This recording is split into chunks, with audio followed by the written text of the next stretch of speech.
பல வீடியோக்களை பார்த்திருக்கலாம். ஒரு குழந்தை பல நாட்கள் குடிப்பதற்கு தண்ணீர் இல்லை, உடுத்துவதற்கு உடை இல்லை, ஒரே ஆடையை கிழிந்த ஆடையை அணிந்து இருக்கக்கூடிய அந்த குழந்தை பசியினுடைய உச்சகட்டம், தாகத்தினுடைய உச்சகட்டம் என்ன செய்கிறது தெரியுமா?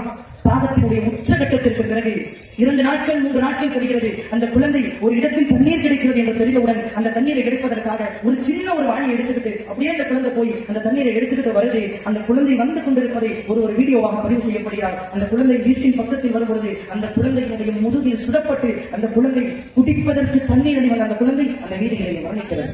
சுபஹானல்லாஹ். யோசித்து பாருங்கள் தாய்மார்களை, சந்தோஷமான வாழ்க்கை, நல்ல செல்வாக்கான வாழ்க்கையை வாழ்ந்து கொண்டிருக்கிறோம்.